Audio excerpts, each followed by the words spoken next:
हमारा प्रयास हिंदू ग्रंथों का ज्ञान आप सभी गुणीजनों तक पहुंचाने का है। कृपया हमसे जुड़े रहने हेतु चैनल को सब्सक्राइब करें और बेल आइकॉन पर क्लिक करें। यमुना को प्रणाम और वनवासियों का प्रेम। तब रघुबीर अनक विधि सखई सिखावन दीन, राम राया यस शीस धरी भवन गवन तेई कीन। तब श्री रामचंद्र जी ने सखा गुह को अनेक तरह से घर लौट जाने के लिए समझाया। श्री रामचंद्र जी की आज्ञा को सिर चढ़ाकर उसने अपने घर को गमन किया। पुन सिय राम लखन कर जोरी, जमुनी कीन प्रणाम बहोरी। चले ससिय मुदित दो भाई, रवि तनुजा कई करते बड़ाई। फिर सीता जी, श्री लक्ष्मण जी और श्री राम जी ने हाथ जोड़कर यमुना जी को प्रणाम किया और सूर्य कन्या यमुना जी की बड़ाई करते हुए सीता सहित दोनों भाई प्रसन्नतापूर्वक आगे चले। दोनों भाई प्रसन्नतापूर्वक आगे चले। पति के अनेक मिलहि मग जाता, कहे स प्रेम देख दो भ्राता। राज लखन सब अंग तुम्हारे, देखी सोच अति हृदय हमारे। रास्ते में जाते हुए उन्हें अनेक यात्री मिलते हैं। वे दोनों भाइयों को देखकर उनसे प्रेम पूर्वक कहते हैं कि तुम्हारे सब अंगों में राज चिन्ह देखकर हमारे हृदय में बड़ा सोच होता है। मार्ग चलहूं पया दे पाए, ज्योतिष झूठ हमारे भाई। अगम पंथ गिरी कानन भारी, ते मैं साथ नारी सुकुमारी। ऐसे राज चिन्हों के होते हुए भी तुम लोग रास्ते में पैदल ही चल रहे हो। इससे हमारी समझ में आता है कि ज्योतिषी शास्त्र झूठाई है। भारी जंगल और बड़े बड़े पहाड़ों का दुर्गम रास्ता है, तिस पर तुम्हारे साथ सुकुमारी स्त्री है। करके हरि बन जाइन जोई, हम संग चलहि सो आयसु होई। जाब जहां लगी तय पहुंचाई, फिर अब बहोर तुम्हीं सिर नाई। हाथी और सिंगों से भरा यह भयानक वन देखा तक नहीं जाता। यदि आज्ञा हो तो हम साथ चलें। आप जहां तक जाएंगे वहां तक पहुंचाकर फिर आपको प्रणाम करके हम लौट आवेंगे। हे विधि पूछई प्रेम बस, पुलक गात जल नैन। कृपा सिंधु फेरही तिनहि, कई विनती मृदु बैन। इस प्रकार से वे यात्री प्रेमवश पुलकित शरीर हो और नेत्रों में प्रेमाश्रुओं का जल भरकर पूछते हैं, किंतु कृपा के समुद्र श्री रामचंद्र जी कोमल विनय युक्त वचन कहकर उन्हें लौटा देते हैं। जयपुर गांव बसई मगमाही, तिनहि नाग सुर नगर सिहाई। के सुकृति के घरी बसाए, धन्य पुण्य में परम सुहाए। जो गांव और पूर्वे रास्ते में बसे हैं, नागों और देवताओं के नगर उनको देखकर प्रशंसा पूर्वक ईर्ष्या करते और ललचाते हुए कहते हैं कि किस पुण्यवान ने किस शुभ घड़ी में इनको बसाया था, जो आज ये इतने धन्य और पुण्यमय तथा सुंदर हो रहे हैं। जह जह राम चरण जली जाई, तिन समान अमरावती नाही। पुण्य पुण्य मग निकट निवासी, तिन्हि सराहि सुरपुर बासी। जहां जहां श्री रामचंद्र जी के चरण चले जाते हैं, उनके समान इंद्र की पूरी अमरावती भी नहीं है। रास्ते के समीप बसने वाले भी बड़े बड़े पुण्यात्मा हैं और स्वर्ग में रहने वाले देवता भी उनकी सराहना करते हैं। जे भरी नयन बिलो कही रामई, सीता लखन सहित घन श्यामई। जे सर सरित राम अवगाई, तिन्हि देव सर सरित सराही। जो नेत्र भरकर सीता जी और श्री लक्ष्मण जी सहित घनश्याम जी श्री राम जी के दर्शन करते हैं, जिन तालाबों और नदियों में श्री राम जी स्नान लेते हैं, देव सरोवर और देवनियां भी उनकी बड़ाई करती हैं। जे तर तर प्रभु बैठई जाई, करई कल्प तरुतास बढ़ाई। परसि राम पद पदम परागा, मानती भूमि भूर निज भागा। जिस वृक्ष के नीचे प्रभु जाकर बैठते हैं, कल्प वृक्ष भी उसकी बड़ाई करते हैं। श्री रामचंद्र जी के चरण कमलों की रज का स्पर्श करके पृथ्वी अपना बड़ा सौभाग्य मानती है। छाए करें घने विबुध गने, बरसई सुमन सिहाय। देखत गिरि बने मिये बिहग मृग, राम चले मग जाए। रास्ते में बादल छाया करते हैं और देवता फूल बरसाते और सिहाते हैं। पर्वत, वन और पशु पक्षियों को देखते हुए श्री राम जी रास्ते में चले जा रहे हैं। सीता लखन सहित रघुराई, गाम निकट जब निकसई जाई। सुनि सब बाल वृद्ध नर नारी, चले तुरत गृह काज बिशारी। सीता जी और श्री लक्ष्मण जी सहित श्री रघुनाथ जी जब किसी गांव के पास से निकलते हैं, तब उनका आना सुनते ही बालक, बूढ़े, स्त्री, पुरुष सब अपने अपने घर के कामकाज को भूलकर तुरंत उन्हें देखने के लिए चल देते हैं। राम लखन सिय रूप निहारी, पाय नयन फल होए सुखारी। सजल बिलोचन पुलक शरीरा, सब भय मगन देख दो बीरा। श्री राम लक्ष्मण जी और सीता जी का रूप देखकर, नेत्रों का परम फल पाकर वे सुखी होते हुए, दोनों भाइयों को देखकर सब प्रेमानंद में मगन हो गए। उनके नेत्रों में जल भर आया और शरीर पुलकित हो गए। बरनी न जाय दशा तिन केरी, लई जन रंगन सुमरन ढेरी। एकन एक बोले सखी दीही, लोचन लाऊं ले उछने ही। उनकी दशा वर्णन नहीं की जाती, मानो दरिद्र ने चिंतामणि की ढेरी पाली हो। वे एक एक को पुकार कर सीख देते हैं कि इसी क्षण नेत्रों का लाभ ले लो। राम ही देख एक अनुरागे, चितवत चले जाई संगे लागे। एक नयन मग छवि उरियानी, होई शिथिल तन मन बरबानी। कोई श्री रामचंद्र जी को देखकर ऐसे अनुराग में भर गए हैं कि वे उन्हें देखते हुए उनके साथ लगे चले जा रहे हैं। कोई नेत्र मार्ग से उनकी छवि को हृदय में लाकर शरीर, मन और श्रेष्ठ वाणी से शिथिल हो जाते हैं, अर्थात उनके शरीर, मन और वाणी का व्यवहार बंद हो जाता है। एक देख बट छाई भली, डासी मृदुल तृण पात। कै गवाए छिनुक श्रम, गवनव अब ही की प्रात। कोई बड़ की सुंदर छाया देखकर वहां नरम घास और पत्ते बिछाकर कहते हैं कि क्षण भर यहाँ बैठकर थकावट मिटा लीजिए, फिर चाहे अभी चले जाइएगा, चाहे सवेरे। एक कलश भरिया नहीं पानी, अचहि नाथ कहे मृदु बानी। सुन प्रिय बचन प्रीति अति देखी, राम कृपाल सुशील विशेषी।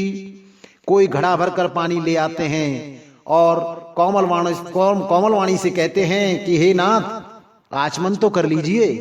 उनके प्यारे वचन सुनकर और उनका अत्यंत प्रेम देखकर दयालु और परम सुशील श्री रामचंद्र जी ने जान श्रमित सिय मन माही, घरी के बिलुम्बे कीन बट छाई। मुदित नारी नर देखई शोभा, रूप अनूप नयन मनु लोभा। मन में सीता जी को थकी हुई जानकर घड़ी भर बड़ की छाया में विश्राम किया। स्त्री पुरुष आनंदित होकर शोभा देखते हैं। अनुपम रूप ने उनके नेत्र और मनों को लुभा लिया है। एक टक सब सोचई चौरा, रामचंद्र मुख चंद चकोरा। तरुण तमाल वरण तनु सोहा, देखत कोटि मदन मन मोहा। सब लोग टकटकी लगाए श्री रामचंद्र जी के मुख चंद्र को चकोर की तरह तन्मय होकर देखते हुए चारों ओर सुशीवित हो रहे। श्री राम जी का नवीन तमाल वृक्ष के रंग का श्याम शरीर अत्यंत शोभा दे रहा है, जिसे देखते ही करोड़ों कामदेव के मन मोहित हो जाते हैं। दामिनी वरण लखन सुटनी के, नखसिय सुबग भावते जी के। मुनिपट की कटिने कसे तू नीरा, सो वहीं कर कमला निधनु तीरा।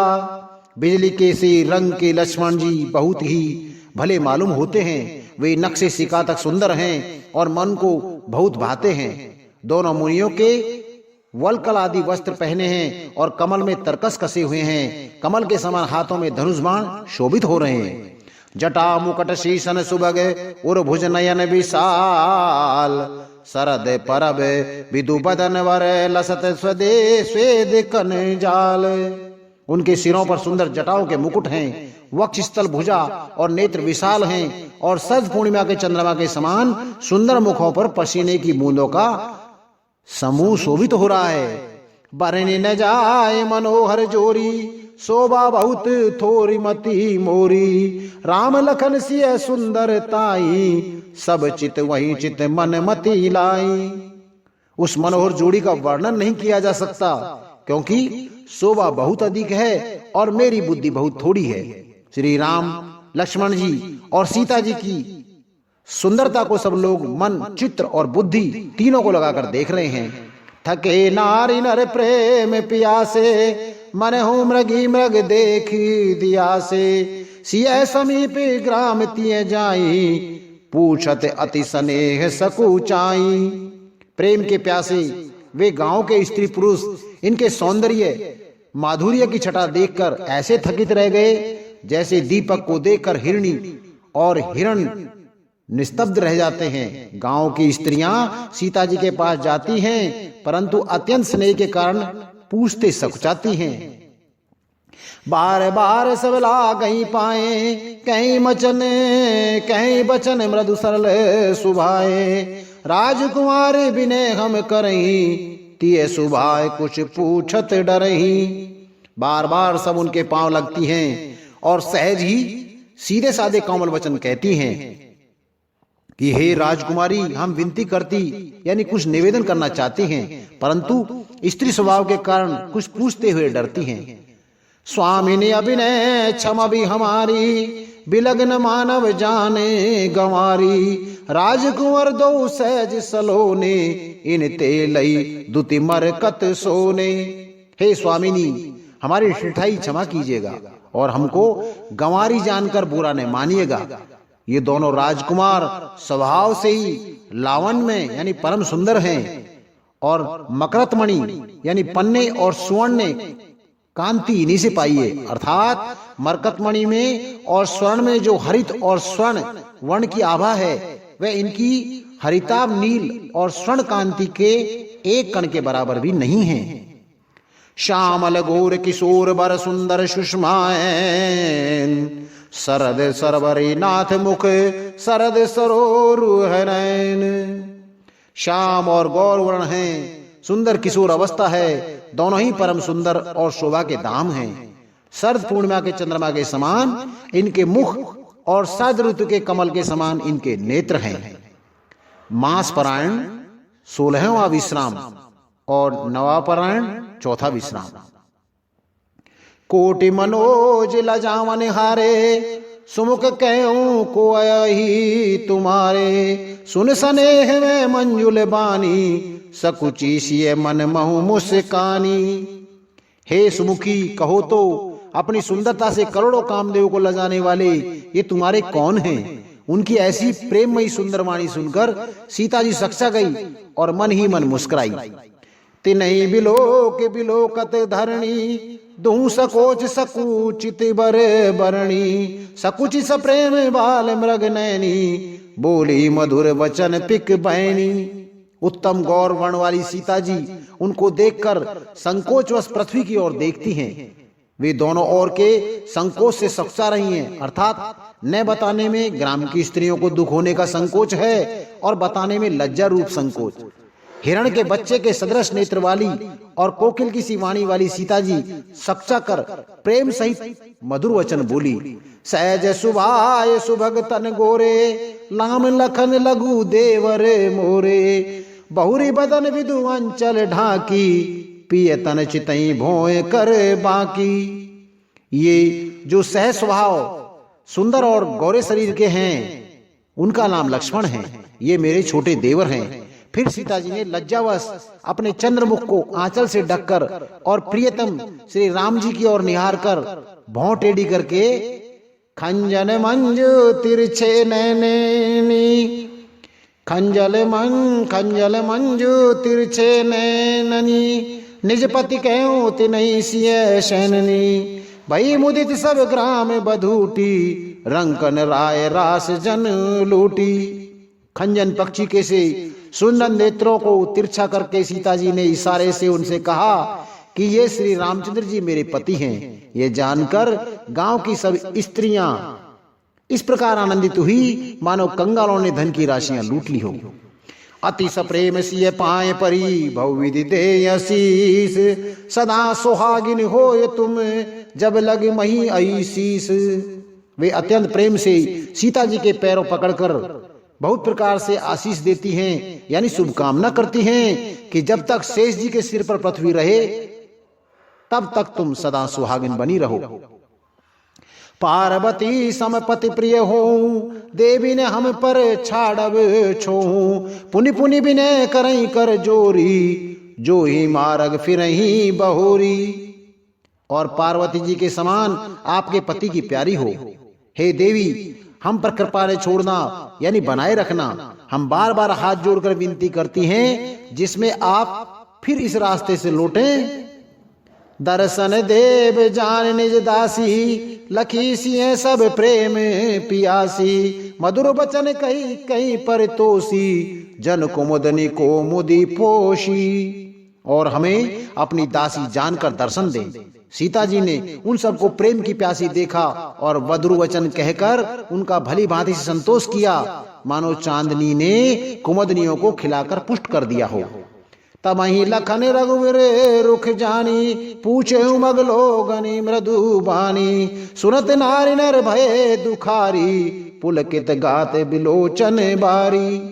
उसी समय श्री रामचंद्र जी का रुख जानकर लक्ष्मण जी ने कोमल वाणी से लोगों से रास्ता पूछा। यह सुनते ही स्त्री पुरुष दुखी हो गए, उनके शरीर पुलकित हो गए और नेत्रों में वियोग की संभावना से प्रेम का जल भर आया।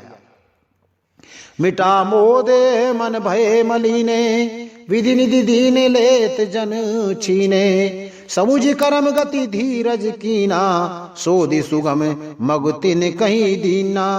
उनका आनंद मिट गया और मन में ऐसे उदास हो गए मानो विधाता दी हुई संपत्ति छीन लेता हो। कर्म की गति समझकर उन्होंने धैर्य धारण किया और अच्छी तरह निर्णय करके सुगम मार्ग बतला दिया। लखन जान की सहित तब गमन कीन रघुनाथ, फेरे सब प्रिय वचन कहीं लिए लाई मन साथ। तब लक्ष्मण जी और जानकी जी सही श्री रघुनाथ जी ने गमन किया और सब लोगों के प्रिय वचन कहकर लौटाया कि तुम उनके मनों को अपने साथ ही लगा लिया, किंतु उनके मनों को अपने साथ ही लगा लिया। फिर अति नारी नर अति पछताई, दे दोष दे मन माही, सहित विषाद परस्पर कहीं, विधि कर तब उल्टे सब अहीं। लौटते हुए वे स्त्री पुरुष बहुत भी पछताते हैं और मन ही मन देवों को दोष देते हैं। परस्पर बड़े ही विषाद के साथ कहते हैं कि विधाता के सभी काम उल्टे हैं। निपट निरंकुश निठुर निशंकु, जय शशि कीन सरोज सकलंकु, रुख कलप तर सागर खारा, ते पठे मन राज कुमारा। वे विधाता बिल्कुल निरंकुश, स्वतंत्र या निर्दयी और निडर है, जिसने चंद्रमा को रोगी घटने भटने वाला और कलंकी बनाया है और कल्प वृक्ष को पेड़ और समुद्र को खारा बनाया है। उसी ने इन राजकुमारों को वन में भेजा है। जो पे नहीं दीन बनवासु, कीन बाद विधि भोग विलासु, ए बिचरई मग बिन पद त्राना, रचे बाद विधि बाहन नाना। जब विधाता ने इनको वनवास दिया है तब उसने भोग विलास व्यर्थ ही बनाए हैं। जब ये बिना जूते के नंगे पैरों रास्ते में चल रहे हैं तब विधाता ने अनेक वाहन सवारियां व्यर्थ ही रचे हैं। ए मही परही डासी कुछ पाता, सुबग सेज कत सजत विधाता, तरुवर बासी नहीं विधि दीना, धवल धाम रचि रचि श्रम कीना। जब ये कुश और पत्ते बिछाकर जमीन पर पड़े रहते हैं तब विधाता ने सुंदर सेज पलंग और बिछौने किसके लिए बनाए हैं? विधाता ने जब इनको बड़े बड़े पेड़ों के नीचे निवास दिया है तब उज्जवल महलों को बना बनाकर उसने व्यर्थ ही परिश्रम किया है। जो ये मुनिपट धर जटिल सुंदर सुट सुकुमार, विविध भांति भूषण बसन बादि किए करतार। जो ये सुंदर और अत्यंत सुकुमार होकर मुनियों के से वस्त्र पहनते हैं और जटा धारण करते हैं, तो फिर करतार ने भांति भांति के गहने और कपड़े व्रता ही बनाए हैं। जो ये कंदे मूल फल खाई, बादी सुदादी असन जग माही, एक कहीं ए सहज सुहाए, आप प्रगट भय विधि ने बनाए। जो ये कंद मूल फल खाते हैं तो जगत में अमृत आदि के भोजन व्यर्थी हैं। कोई कहते हैं कि ये स्वभाव से ही सुंदर हैं, इनका सौंदर्य माधुर्य नित्य और स्वाभाविक है, ये अपने आप प्रकट हुए हैं, ब्रह्मा के बनाए नहीं हैं। जय लगी वेद कही विधि करनी, श्रवण नयन मन गोचर बरणी, देखऊं खोज भुवन दस चारी, कै यस पुरस कहाँ अस नारी। हमारे कानों नेत्रों और मन के द्वारा अनुभव में आने वाली विधाता की करनी को जहां तक वेदों के वर्णन नहीं करने कहा है, जहां तक वेदों ने वर्णन करके कहा है, वहां तक 14 लोगों में ढूंढ देखो, ऐसे पुरुष और स्त्रियां कहाँ हैं? कहीं भी नहीं है। इसी से सिद्ध है कि ये विधाता के 14 लोकों से अलग हैं और अपनी महिमा से ही आप ही निर्मित हुए हैं। इन्हीं देख विधि मन अनुरागा, पटतर जोग बनावे लागा, कीन बहुत श्रम एक न आए, ते ईर्षा बन आने दुराए। इन्हें देखकर विधाता का मन अनुरक्त यानी मुग्ध हो गया। तब वह भी इन्हीं की उपमा के योग दूसरे स्त्री पुरुष बनाने लगा। उसने बहुत परिश्रम किया, परंतु कोई उसकी अटकल में नहीं आए, यानी पूरे नहीं उतरे। इसी ईर्ष्या के मारे उसने इनको जंगल में लाकर छिपा दिया। एक कहीं हम बहुत न जानी, आप ही परम धन्य कर मानी, ते पुण्य पुण्य पुण्य हम लेखे, जे देखें देखें जिन देखे। कोई एक कहते हैं हम बहुत नहीं जानते, हाँ अपने को परम धन्य अवश्य मानते हैं जो इनके दर्शन कर रहे हैं, और हमारी समझ में वे भी बड़े पुण्यवान हैं जिन्होंने इनको देखा है, और जो देख रहे हैं और जो देखेंगे। ए विधि कही कही वचन प्रिय ले नयन भर नीर, किमि चले ही मारग अमग सुट सुकुमार शरीर। इस प्रकार प्रिय वचन कह कहकर सब नेत्रों में प्रेमाश्रयों का जल भर लेते हैं और कहते हैं कि ये अत्यंत सुकुमार शरीर वाले दुर्गम कठिन मार्ग में कैसे चलेंगे। नारी सने बिकल बस होई, चकई सांझ समय जन सोई, मृदुपद कमल कठिन मृग जानी, गए बरी हृदय कहीं बरबानी। स्त्रियां स्नेहवश विकल हो जाती हैं, मानो संध्या के समय चकवी भावी वियोग की पीड़ा से सो रही हो, दुखी हो रही हो। इनके चरण कमलों को कोमल तथा मार्ग को कठोर जानकर वे व्यथित हृदय से उत्तम वाणी कहती हैं। पर सत्य मृदुल चरण अनुरारे, सकुचित मही जिम हृदय हमारे, जो जगदीशी नहीं बन दीना, कसने सुमन में मार्ग कीना। इनके कोमल और लाल लाल चरणों यानी तलवों को छूते ही पृथ्वी वैसे ही चुकचा जाती है जैसे हमारे हृदय सपचा रहे हैं। जगदीश्वर ने यदि इन्हें वनवास ही दिया तो सारे रास्ते को पुष्प में क्यों नहीं बना दिया। जो मांगा पाए विधि पाई, ए रखे सखी आँख ने माई, जे नर नारी ने अवसर आए, तिन सिय राम न देखन पाए। यदि ब्रह्मा से मांगे मिले तो हे सखी हम तो उन्हें मांगकर इन्हें अपनी आंखों में ही रख रहे। जो स्त्री पुरुष इस अवसर पर नहीं आए वे श्री सीताराम जी को नहीं देख सके। सुन स्वरूप बूझई अकुलाई, अब लागी गए कहाँ लगी भाई, समर्थ धाई बिलो कहीं जाई, प्रमोदित फिर जन्म फल पाई। उनके सौंदर्य को सुनकर वे व्याकुल होकर पूछते हैं कि भाई अब तक वे कहां तक गए होंगे। और जो समर्थ हैं वो दौड़ते हुए जाकर उनके दर्शन कर लेते हैं और जन्म का परम फल पाकर विशेष आनंदित होकर लौटते हैं। अबला बालक वृद्ध जन कर्मी जई पछताए, होई प्रेम बस लोग राम जहां जय जाए। गर्भवती प्रसूता आदि अबला स्त्रियां, बच्चे और बूढ़े दर्शन न पाने से हाथ मलते हैं और पछताते हैं। इस प्रकार जहां जहां श्री रामचंद्र जी जाते हैं वहां वहां लोग प्रेम के वश में हो जाते हैं। गांव गांव यस होई आनंदू, देख बान कुल कैरव चंदू, जे कछु समाचार सुन पावई, ते नृप रानी दोष लगावई। सूर्य कुल रूपी कुमुदनी को प्रफुल्लित करने वाले चंद्रमा स्वरूपी श्री रामचंद्र जी के दर्शन कर गांव गांव में ऐसा ही आनंद हो रहा है। जो लोग वनवास दिए जाने का कुछ भी समाचार सुन पाते हैं वे राजा रानी दशरथ कैकेयी को दोष लगाते हैं। कहे ये कि अति भल नर नाऊ, दीन हमई जो लोचन लाऊ, कहे परस्पर लोग लुगाई, बातें सरल सने हैं सुहाई।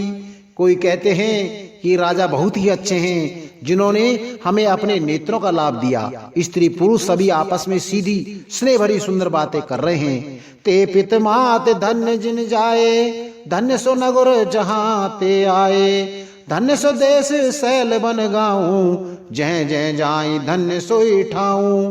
कहते हैं वे माता पिता धन्य हैं जिन्होंने इनको जन्म दिया, वे नगर धन्य हैं जहां से ये आए हैं, वे देश पर्वत वन और गांव धन्य हैं और वह स्थान धन्य हैं जहां जहां ये जाते हैं। सुख पायो बिरंच रचते ही, ए जय के सब भांत सनेही, राम लखन पति कथा सुहाई, रही सकल मग कानन छाई। ब्रह्मा ने उसी को रचकर सुख पाया है जिसके ये श्री रामचंद्र जी सब प्रकार से स्नेही हैं। पथिक रूप श्री राम लक्ष्मण जी की सुंदर कथा सारे रास्ते और जंगल में छा गई। ए विधि रघुकुल कमल रवि, मग लोगन सुख देत, जाहि चले देखत विपन, सिय सौमित्र समेत। रघुकुल रूपी कमल को खिलाने वाले श्री रामचंद्र जी इस प्रकार मार्ग में लोगों को सुख देते हुए सीता जी और लक्ष्मण जी सहित वन को देखते हुए चले जा रहे हैं। आगे राम लखन बन पाछे, तापस वेश विराजत काछे, उभय बीच सिय सोहत कैसे, ब्रह्म जीव बिच माया जैसे। आगे आगे श्री राम जी हैं, पीछे लक्ष्मण जी सुशोभित हैं। तपस्वियों के वेश बनाए दोनों बड़ी ही शोभा पा रहे हैं। दोनों के बीच में सीता जी कैसी सुशोभित हो रही हैं, जैसे ब्रह्म और जीव के बीच में माया हो। बहुरी कहूं छवि जस मन बसही, जन मधु मदन मध्य रति लसही, उपमा बहुरी कहूं जी जोही, जन बुध विदु बिच रोहनी सोही। फिर जैसे छवि मेरे मन में बस रही है उसको कहता हूं, मानो वसंत ऋतु और कामदेव के बीच में रति कामदेव की स्त्री शोभित हो। फिर अपने हृदय में खोजकर उपमा कहता हूं कि मानो बुध चंद्रमा के पुत्र और चंद्रमा के बीच में रोहिणी यानी चंद्रमा की स्त्री सो रही हो। प्रभु पद रेख बीच बीच सीता, प्रभु पद रेख बीच बीच सीता, धरती धरती चरण मग चरत सभीता, सिय राम पद अंक बराए, लखन चलई मग दाहिनी लाए। प्रभु श्री रामचंद्र जी के जमीन पर अंकित होने वाले दोनों चरण चिन्हों के बीच बीच में पैर रखती हुई सीता जी कहीं भगवान के चरण चिन्हों पर पैर न टिक जाए इस बात से डरती हुई मार्ग में चल रही है। और लक्ष्मण जी मर्यादा की रक्षा के लिए सीता जी और श्री रामचंद्र जी दोनों के चरण चिन्हों को बचाते हुए दाहिने रखकर रास्ता चल रहे हैं।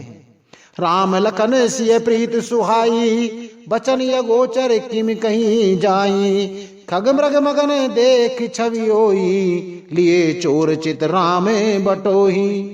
श्री राम जी लक्ष्मण जी और सीता जी की सुंदर प्रीति वाणी का विषय नहीं है, अर्थात अनिर्वचनीय है, अतः वह कैसे कही जा सकती है। पक्षी और पशु भी उस छवि को देखकर प्रेमानंद में मगन हो जाते हैं। पथिक रूप श्री रामचंद्र जी ने उनके भी चित्त चुरा लिए हैं।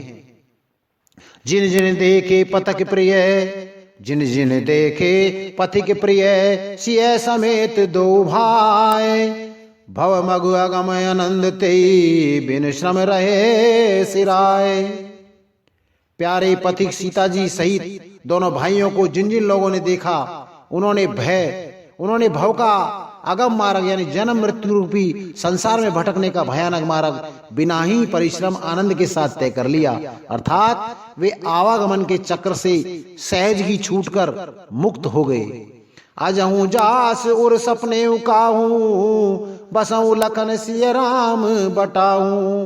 राम धाम पथ पाए सोई जो पथ पावे कबहू मुनि कोई। आज भी जिसके हृदय में स्वप्न में भी कभी लक्ष्मण सीता राम तीनों बटोई आ बसे तो वह भी श्री राम जी के परम धाम के उस मार्ग को पा जाएगा जिस मार्ग को कभी कोई बिरले ही मुनि पाते हैं। तब रघुबीर समित सिय जानी देख निकट बट शीतल पानी। तय बसी कंदे मूल फल खाई प्रात नहाए चले रघुराई। तब श्री रामचंद्र जी सीता जी को थकी हुई जानकर और समीप ही एक बड़ का वृक्ष और ठंडा पानी देखकर उस दिन वहीं ठहर गए। कंद मूल फल खाकर रात भर वहां रहकर प्रातः काल स्नान करके श्री रघुनाथ जी आगे चले।